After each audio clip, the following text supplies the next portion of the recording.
Ce qu'il faut savoir sur le saumon, c'est que c'est le poisson qui concentre le plus de microplastiques, qui a aussi beaucoup de métaux lourds et des traces de médicaments. Donc c'est pas forcément vrai qu'on se fait du bien à sa santé en mangeant du saumon. On est le plus gros consommateur européen de saumon, mais pourtant les Français sont quasiment tous carencés à plus de 90% en oméga 3. Cooking Bomb, c'est une plateforme qu'on vient de sortir, Systemic et Data for Good. On a travaillé pendant des mois avec des data scientists pour quantifier l'ensemble des impacts de l'industrie du saumon sur la planète et aussi les risques d'une nouvelle potentielle menace qui est les fermes-usines à terre. Le problème qu'on a avec l'océan et si on se concentre sur le saumon, c'est qu'il y a deux courbes qui se croisent. Il y a le saumon sauvage qui est en train de disparaître. Il vient de rentrer dans la liste rouge des espèces menacées de l'IUCN. Et à l'inverse, la production de saumon d'élevage est en train d'exploser. Aujourd'hui, on produit 115 fois plus de saumon d'élevage qu'on n'a jamais pêché de saumon sauvage.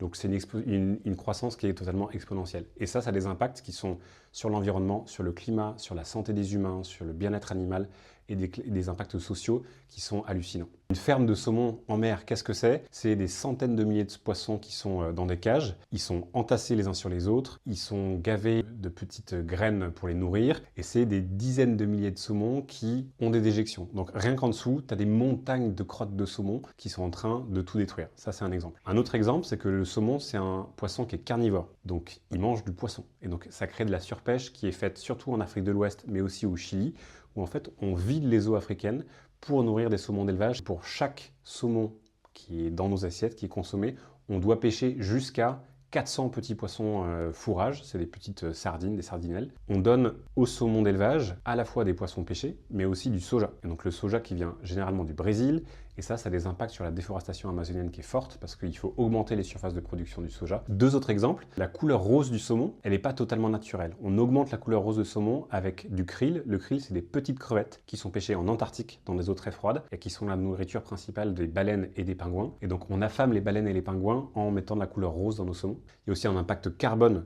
qui est très fort. L'impact carbone du saumon, c'est l'équivalent de celui du poulet. On a calculé aussi un chiffre qui est hallucinant sur l'installation de ces fermes-usines. Donc des fermes-usines, c'est quoi? C'est vous prenez le pire de ce qui existe sur le poulet ou sur le cochon et vous le mettez sur le saumon. Donc c'est des usines, des hangars, dans lesquels il va y avoir jusqu'à plusieurs millions de saumons dans chacun des hangars. Et c'est des saumons, qui est une espèce sauvage, qui est une espèce incroyable, qui est une espèce migratrice, qui ne verra jamais la mer. Il y a plus d'une centaine de projets partout dans le monde qui sont en cours de développement. Beaucoup en Norvège, qui est le principal produit producteur, mais aussi à Dubaï, dans le désert de Gobi, ou des endroits aussi en France. On a peut-être 3 projets qui sont en cours. Si tous ces projets voient jour, il faudrait plus de 200 milliards de poissons sauvages, de petits poissons sauvages, qui seraient pêchés tous les ans pour nourrir ces nouveaux saumons qui seraient issus des fermes-usines. C'est des fermes-usines qui ont besoin d'être climatisées, parce que quand on est à Dubaï ou même à Bordeaux, eh ben, il faut climatiser l'eau, parce que les saumons, c'est des poissons d'eau froide. Et donc, on aurait besoin de construire l'équivalent de 10 réacteurs nucléaires français pour permettre à ces nouvelles usines de tourner. Les Français, on est les premiers consommateurs en Europe de saumon, et on est les 4e consommateurs dans le monde. Donc, on a une énorme responsabilité dans la surconsommation de saumon, et aussi on a une très grosse responsabilité parce que la France, c'est le 2e espace maritime au monde, et donc on a un lien avec l'océan qui est très fort, et notre consommation abîme l'océan. Pour les élevages intensifs. Pour lutter contre le vieillissement de la peau, les laboratoires ont développé des soins à base de laitance de saumon qui font un carton. Je trouve ça complètement fou, la manière dont l'espèce humaine est capable d'aller d'aberration en aberration pour aller vendre des produits de beauté. L'état de l'océan, il est hyper inquiétant. On est en train de vider l'océan de sa vie, qui sont les poissons, dont les saumons. On est en train de le remplir de plein de cochonneries qui sont du plastique, du carbone et plein de pollution, de la chaleur. Et donc, il faut absolument qu'on arrête très rapidement de trouver des nouvelles idées farfelues, absurdes. Je sais pas quel est l'impact sur la peau, mais des idées farfelues qui vont ne faire qu'une chose, c'est nous amener plus rapidement au précipice. On est en train de passer toutes les limites planétaires. Et ce genre d'idée, je pense en plus, c'est juste pour se faire de l'argent, ça a des impacts qui sont hallucinants sur la vie sur Terre, parce qu'on a besoin d'un océan en bonne santé pour que toutes les formes de vie, que ce soit les humains, les animaux, tous les écosystèmes soient en bonne santé. Et donc ce genre de choses, je pense que ça n'amène qu'une chose, c'est un peu de profit pour les gens qui les font et qui arrivent à avoir Kim Kardashian dessus, mais surtout beaucoup, beaucoup de désastres pour l'ensemble de l'humanité. Donc il faut vite l'arrêter. Est-ce que le saumon, c'est bon pour la santé? C'est une super question. Il y a une mauvaise information qu'il faut changer, c'est que depuis une vingtaine d'années, le secteur public au niveau européen dit arrêtez de manger de la viande rouge parce que ça a des impacts sur votre santé et sur la planète. Allez manger du poisson et le saumon, ça peut être une super alternative parce qu'il y a des oméga 3. C'est pas totalement vrai. C'est pas le saumon qui produit les oméga 3. Le saumon, il agrège les oméga 3 qui sont dans des végétaux que lui mange. Donc si on va directement chercher ces végétaux, du lin, du colza, ça peut être des algues, ça peut être plein de choses ou des coquillages, on a directement ces apports en oméga 3. On n'a pas besoin de passer par l'intermédiaire qui est le saumon.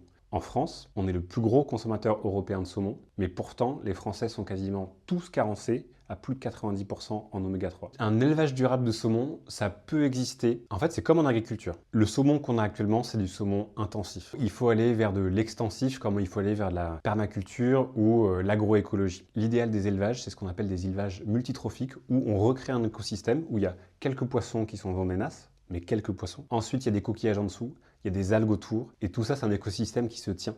Mais c'est pas du tout ce qu'on a pour l'instant. Donc oui, c'est possible, mais la première des solutions, c'est pas forcément de mettre de ce type d'élevage partout. La première solution, c'est de réduire. On a absolument besoin de réduire, parce qu'on est là, aujourd'hui, largement au-dessus de ce que peut faire l'océan, et on va vraiment vers le précipice. Le saumon, c'est devenu le poulet de la mer. Il y a encore pas très longtemps, c'était un mets de fête. On mangeait ça à Noël une fois par an, et puis de temps en temps le dimanche, quand c'était un peu fête en famille. Maintenant, on mange ça de manière hebdomadaire. Les Français raffolent de ça.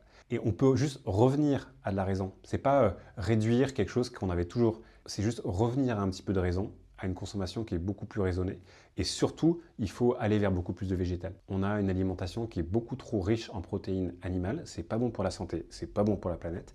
Il faut fortement réduire notre consommation de viande et de poisson. Pour le poisson, on peut commencer par le saumon parce que ça coche toutes les cases de ce qu'il ne faut pas faire. Et il faut aller vers du végétal. Après, il y a plein d'autres actions qu'on peut faire. Une des actions qui est assez urgente en France, c'est de lutter contre l'installation potentielle de ces fermes-usines. Il y a des fermes-usines intensives dont j'ai parlé tout à l'heure qui vont probablement s'installer en France. Il y en a 3. Celle qui est le plus proche de but, elle est à côté de Bordeaux. Et là, il y a plein de choses qu'on peut faire. Il y a des pétitions qu'on peut signer. On peut mobiliser les décideurs politiques à la fois en Gironde, mais aussi au niveau de l'État pour qu'ils s'emparent du sujet et qu'ils comprennent qu'en fait, ce genre de projet est totalement... c'est une aberration en fait. On peut aussi solliciter ces entreprises pour leur dire on n'a pas forcément besoin de vous. Et après, comme on est tous décideurs de ce qu'on met dans nos assiettes, si on réalise que chaque jour ou chaque semaine, on met un peu moins de saumon et un peu plus de verre ou de végétal dans nos assiettes, ça c'est une action qui est très forte. On peut se diriger vers des alternatives. Il y a plein de simili-saumon, comme il y a de la simili-viande qui est en train d'être créée. C'est des jeunes entreprises, des jeunes entrepreneurs qui sont en train de trouver des produits qui sont géniaux. Ils sont très bons en termes d'apport nutritionnel, commencent à être très bons en termes de goût. Et donc il faut tester, il faut soutenir ces entreprises parce qu'on va réussir à avoir quelque chose où on pourra toujours avoir des repas de fête, des repas en famille, des repas sympas en faisant du bien à sa santé et à la planète. Et plus il y aura de monde qui vont manger ce genre de choses, moins ça va être cher. Donc on va arriver vers un cercle vertueux. On peut reavoir un système alimentaire qui n'est plus en train de détruire l'océan et de détruire la planète, et un système alimentaire qui est vertueux et qui fait du bien aux hommes, qui fait du bien aux animaux, qui fait du bien aux écosystèmes. Et ça, à la fois on en a besoin, et à la fois c'est chouette d'essayer de se diriger vers un avenir un petit peu plus lumineux, plus bleu que celui qu'on a qui est très brun et très gris, quoi.